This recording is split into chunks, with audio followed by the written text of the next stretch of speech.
You're tuned to Radio Kidnappers, the voice of Hawke's Bay. This is the wonderful world of Wardini Books, and it's our pleasure, as always, to have in the studio Lou from Wardini Books in Havelock North. How you going, Lou? I'm very well, apart from forgetting all my physical books today. Got the books on. You've got a photographic memory, though, haven't you? Yeah, sure. That's great.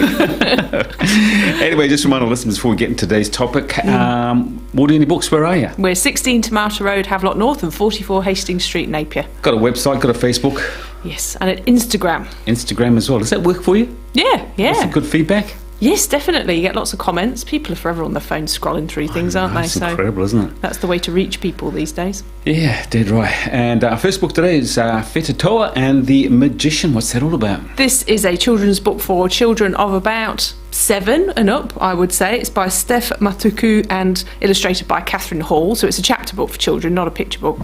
And it's about a little girl called Wheta, and her mother has just got the position of housekeeper for a magician. And so off they go, and they turn up, and it's like a farm, and the magician's house is a strange shaped structure over in the distance there, and there's a farmyard, and they've got a housekeeper's cottage, and they go in and they try and find the key, and it's under the doormat, and the doormat quacks and raises up into a duck sort of shape when they go in, and it's all starting to be magical straight away. And then Wheta's having a little explore, and the first animal that she meets is a magical animal, the white rabbit. So he's the magician's apprentice, and he is, or assistant, and that's Errant, the white rabbit. But it soon becomes apparent that there's something a bit off about Errant. He's mischievous, but to the point of malicious. But anyway. He's a bad egg. He is a bit of a bad egg, bad Easter bunny. But she gets the job eventually of looking after the animals, and there's a ram, Ramses, who is too beautiful to look at. They have to keep him in the barn. And there's a bull who looks really, really vicious and ferocious, and he's terrified of everything. And then there's a flock of chickens contained in one chicken. Wow. It's just there's Sounds really magical. cool little bits like this, but it takes a darker turn at one point. You meet the magical Makairi, who is the magician, and he's very taciturn and as a performer, and he's a man of greatness. And but there's something going on with Errant the White Rabbit, and then Wheta coming in, and maybe, and it's all and the rabbit's a bad un. He really is. Sounds like a great read. It was really good fun, and I hope there's another one with the same characters at some point. And The Feral Detective, what's that all about? The Feral Detective is it's not your standard detective novel at all. So there's a woman called Phoebe, and she is going into the desert and the mountains. She's on the case trying to track down her friend's daughter, who is not a child. She's a grown, university student age.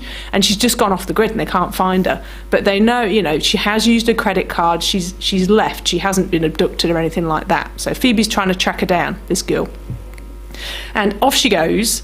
And she goes to social services in this particular area, and they put her on to a detective who is rumoured, his nickname is the Feral Detective. And you're like, well, what's that all about? How wild can he be? Yeah. So she goes and finds him, and it's quite bizarre. It's a really quite cool scene where she goes up to his office, and he's sitting there, and he looks like some kind of...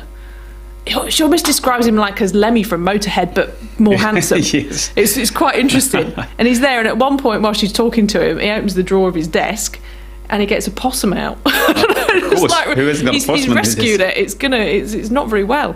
So he's got all these things going on.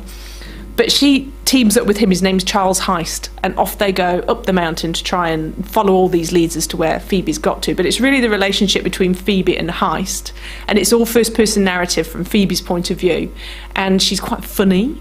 And although she's looking for Annabelle, I think the girl's name is, or Arabella, something like that, and don't have the book right there in front of me, she's really kind of trying to find her 30-something self out there as well, and the observations she makes are spot on and quite funny. So it's a really entertaining read. And what sort of age group is it aimed at? Oh, that's a grown-up one. Grown up? Yeah, very much so. Out of 10?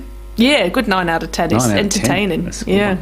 And the last book we had a bit of a discussion before we came to it. It's called The Binding. We did have a discussion, didn't we, Ken? Would you care to elaborate? Yeah, someone suggested it might be about S&M. Oh, I don't know what you mean by that, though, so I'm not quite sure. I said it's not about feet. So let's not go any further. So there we are.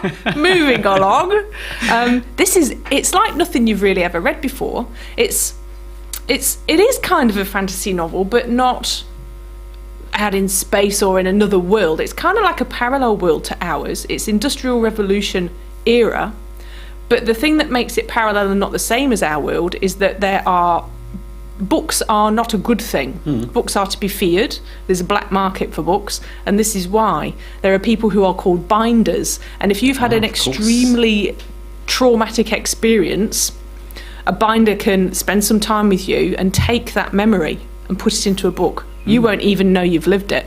Right. So you can see how that might be useful. You can see how that can be abused. And then, of course, these books are full of traumatic, awful things that then other people want to read. So there's this awful, horrible black market. And some people sell their memories as well for money. And so all their good stuff, if they're desperate, gets taken away from them too. So it's a really interesting concept. It would make a great movie, sort of movie I love. Yeah, but the main character is called Emmett, and we meet him when he's really sick and he doesn't know why he's sick, and he kind of can't remember what's been going on. He lives on a farm with his mum and his dad and his sister, and it's quite a nice rural idyll almost.